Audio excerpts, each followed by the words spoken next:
Seconds.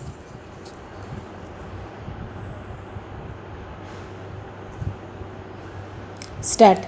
Ladies and gentlemen, I would like to thank the Vice Chancellor of this university for having given me this opportunity to speak a few words to the young men and women who are gathered here today.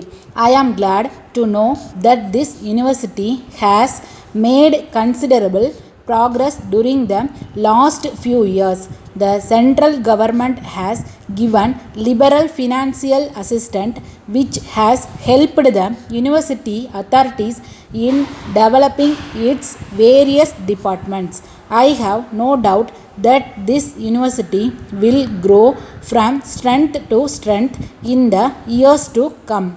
I wish to congratulate my young friends who have received their degrees and diplomas today. It is no doubt true that this will be a turning point in your life.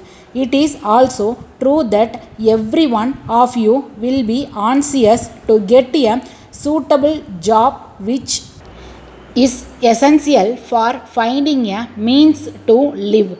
I would like to point out in this connection that this government is very keen to see that adequate employment opportunities are created in our country to give suitable job to our educated young men and women. You will be happy to know that the fourth 5-year plan, for instance, envisages altogether about 20 million jobs. It cannot be said that everyone who has acquired a degree or diploma will find employment immediately, but most of you in due course will be able to find yourselves employed in one capacity or another. There is, of course, equality of opportunity for everyone, and to a great extent, your future is in your own hands.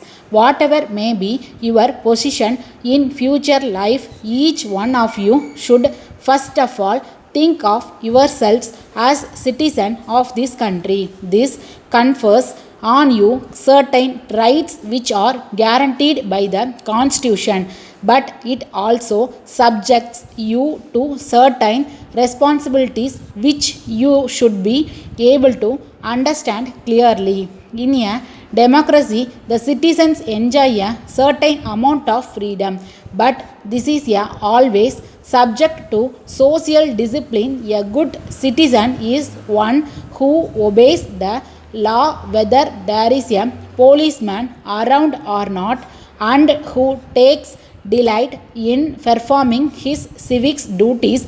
The responsibility of our young men at the present time is no doubt great.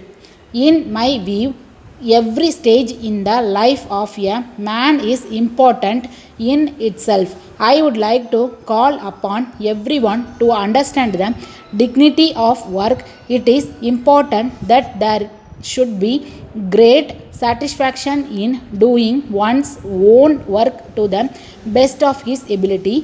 Whatever the duties, we should apply ourselves with sincerity and devotion. It is better that we do our own job well before we think of criticizing anybody else. We should always bear in mind that loyalty to the country comes ahead of all other loyalties. It is essential to remember that the entire country is one, and anyone who thinks in a different way is not our true friend. I would like to appeal to young men and women to prepare themselves in a disciplined and determined manner of the responsibilities of tomorrow. It should be remembered in this connection that a democratic country can be sustained not by the greatness of a few, but by the cooperative efforts of the many.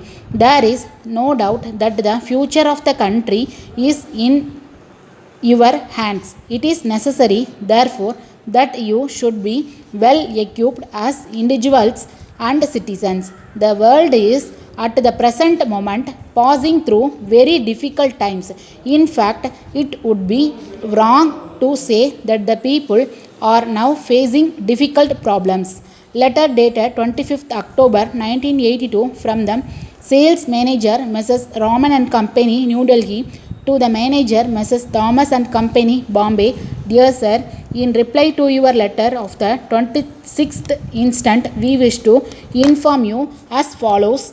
We have thoroughly considered the terms and conditions offered by you in your letter and we accept them. We are appointing you as our sole agent in Bombay for a period of 1 year from this date and agree to pay you commission on all orders received by us directly or indirectly from the buyers from Bombay as regards orders from foreign countries received through you. We agree to pay commission to you in accordance with the terms to be decided later.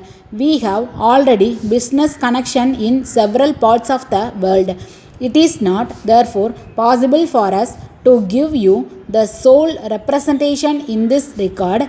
We also agree to give you the customers discount of 5% on all ordinary sales. Further, we are agreeable to a 2.5% commission on account sales. For this purpose, you have to render us account of all sales made for us up to and including the 25th of each month and send us the amount of such sales less commission on the first of the next month. We await your confirmation in this record. Thanking you, yours faithfully.